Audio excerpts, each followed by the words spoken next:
हर हर महादेव दोस्तों, स्वागत है आप सभी का एक बार फिर से। देवाधिदेव महादेव आप और आपके परिवार पर अपनी कृपा दृष्टि सदा सर्वदा बनाए रखें। दोस्तों, रक्षाबंधन हिंदू धर्म का प्रमुख पर्व है जिसे सावन महीने की पूर्णिमा तिथि पर मनाया जाता है। इस दिन बहनें भाई की कलाई पर उनकी लंबी उम्र और सुखी जीवन की कामना करते हुए राखी बांधती हैं। इसके बदले भाई अपनी बहन को जीवन भर सुरक्षा का वचन देता है। यही नहीं, कुछ पैसे या उपहार भी उसे भेंट के रूप में देता है। रक्षाबंधन पर न केवल राखी का महत्व है बल्कि परिवार और रिश्तों में मिठास लाने के लिए दान, दक्षिणा, पूजा पाठ जैसे पुण्य कार्य भी किए जाते हैं। भारत में हर साल राखी के त्योहार को भव्य आयोजन के साथ मनाया जाता है। ये लोगों में सामाजिक एकता और सद्भाव की भावना को बढ़ावा देता है। इस वर्ष 9 अगस्त यानी कि आज 2025 को रक्षाबंधन है। इस दिन कई शुभ संयोग बने हुए हैं जो पर्व की महत्ता को कई गुना बढ़ा रहे हैं। खास बात यह है कि इस वर्ष राखी पर भद्रा का साया भी नहीं है, परंतु राहु काल होने के कारण राखी बांधने का सही समय क्या है, ये सवाल बना हुआ है। तो दोस्तों, आइए जानते हैं कि इस बार रक्षाबंधन पर शुभ मुहूर्त क्या है राखी बांधने का और कौन से संयोग बन रहे हैं। रक्षाबंधन पर राखी बांधते समय कितनी गांठ राखी में लगाएं, राखी की थाली में कौन कौन सी सामग्री होनी चाहिए। राखी से संबंधित बहुत सारी जानकारी आपको आज के इस वीडियो में मिलने वाली है। तो दोस्तों, आगे बढ़ने से पहले आपसे रिक्वेस्ट करती हूँ कि वीडियो को लाइक करिएगा, दोस्तों को शेयर कर दीजिएगा और अगर आपने अभी तक चैनल को सब्सक्राइब नहीं किया है तो चैनल को सब्सक्राइब करके बेल आइकन जरूर दबाइएगा। दोस्तों, पंचांग के मुताबिक सावन की पूर्णिमा पर भद्रा सूर्योदय से पहले समाप्त होगी।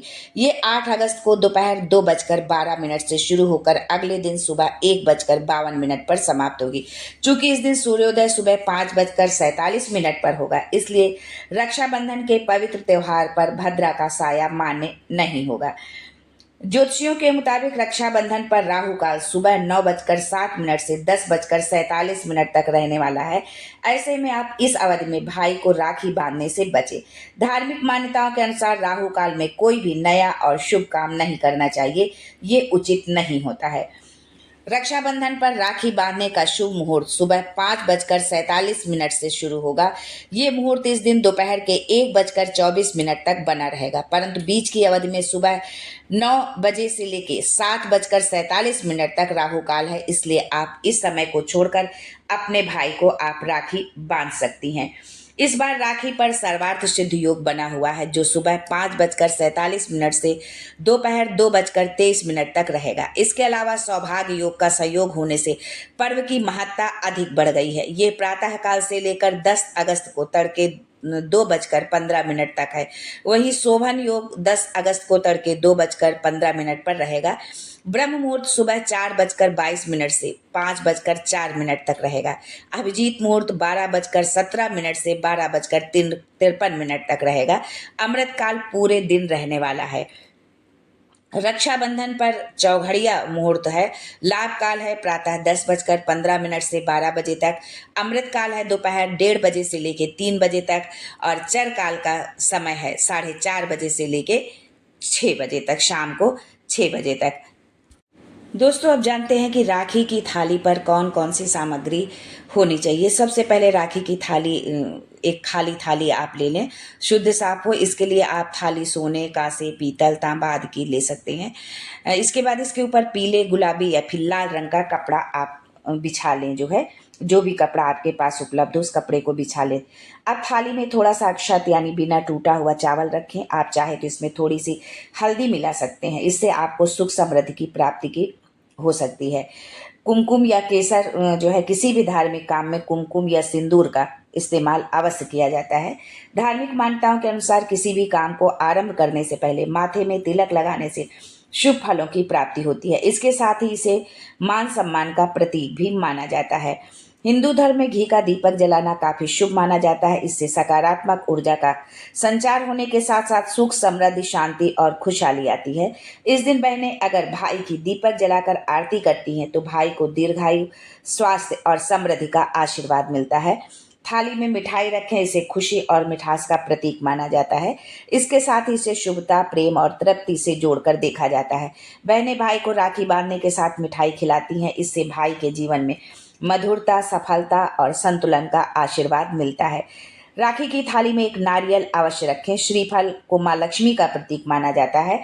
इसे थाली में रखने से माँ लक्ष्मी के साथ भगवान विष्णु अति प्रसन्न होते हैं। इसे भाई की रक्षा, लंबी उम्र और सुख समृद्धि का प्रतीक माना जाता है। इसके साथ ही नकारात्मक ऊर्जा कम होती है। आप इस नारियल को भाई के ऊपर से 7 बार एंटी क्लॉकवाइज वार के आप इसको तोड़ के फेंक दे, तो भाई के ऊपर जो है कोई भी यदि किसी भी तरह की मुसीबत आने वाली होती है तो वो मुसीबत भी टल जाती है। राखी की थाली में एक पान और एक सुपारी भी रखनी चाहिए। इससे भगवान गणेश, शिव और विष्णु जी का प्रेम माना जाता है। इसे रखने से देवी देवताओं का आशीर्वाद मिलता है। इन दोनों को थाली में रखने से भाई को धन, सुख और सुरक्षा का आशीर्वाद मिलता है। रक्षाबंधन में राखी की थाली में सबसे जरूरी चीज है राखी। अगर आप राखी नहीं ले पाई हैं तो आप मौली भी बांध सकती हैं। इसे ब्रह्मा, विष्णु और महेश का आशीर्वाद माना जाता है। इसे बांधने से मन और शरीर की शुद्धि होती है। इसके साथ ही ये भाई बहन के अटूट रिश्ते का प्रतीक भी होता है। राखी की थाली में अंत में 1 लोटा जल रखें। इसे संकल्प, जीवन और शुद्धता का प्रतीक माना जाता है। थाली में इसे रखकर बहनें भाई की स्वस्थ, शांत और संतुलित जीवन शैली की प्रार्थना करती हैं। तांबे या पीतल के लोटे में जल के साथ थोड़ा गंगा जल भी आप मिला सकती हैं। दोस्तों, ये तो थी कि थाली पर हमें किन चीज़ों को रक्षाबंधन की थाली पर रखना है।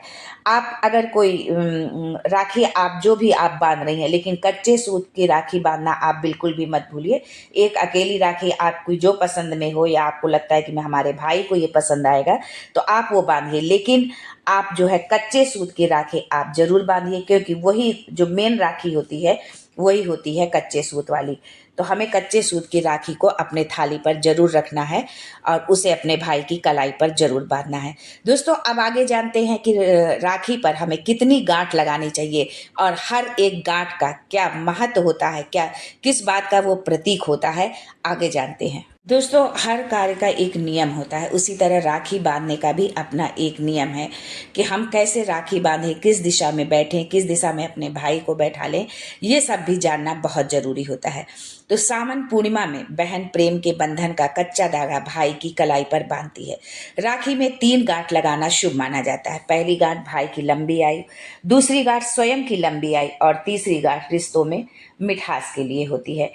तिलक लगाने का जो सही तरीका होता है कि राखी बांधने के समय अनामिका उंगली से ललाट पर तिलक लगाकर अंगूठे से ऊंचा करने का विधान है। इसके बाद तिलक पर अक्षत रोपण कर भाई के लंबी आयु की कामना करती है। भाई के जीवन में मिठास बनी रहे इसलिए बहन मिठाई खिलाती है। इसके बाद भाई बहन को उपहार भी देते हैं। रक्षाबंधन के दिन राखी बांधते समय दिशा का ध्यान रखना बहुत ही महत्वपूर्ण होता है। भाई को राखी बांधते समय बहन का मुख पश्चिम दिशा में होना चाहिए। वहीं राखी बंधवाते समय भाई का मुख उत्तर पूर्व दिशा में होना शुभ माना जाता है। इस दिन शुभ मुहूर्त में भाई के दाहिने हाथ की कलाई पर ही रक्षा सूत्र बांधना उत्तम माना गया है। जो है तो आप रक्षा सूत्र जो है दाहिने हाथ पर ही अपने भाई के बांधे। कितनी गांठ लगानी है, किस दिशा में बैठना है और थाली पर क्या क्या सामग्री होनी चाहिए, इन सभी बातों का आप विशेष ध्यान रखते हुए थाली आप पहले से ही तैयार कर ले। बाजार में बनी बनाई जो है डेकोरेट थाली भी मिलती है, अगर आप वो ले सकती हैं या आपके पास है तो वो भी चलेगा जो है। तो इस तरह से आप इस रक्षाबंधन के त्यौहार को मनाएं। भाई और बहन आप दोनों के जीवन में सुख, समृद्धि, संपन्नता आए, इसी कामना के साथ आज के लिए बस इतना ही। फिर मिलते हैं कुछ नया, कुछ अलग, कुछ अद्भुत लेकर। तब तक के लिए हर हर Mahadev and thanks for watching my video.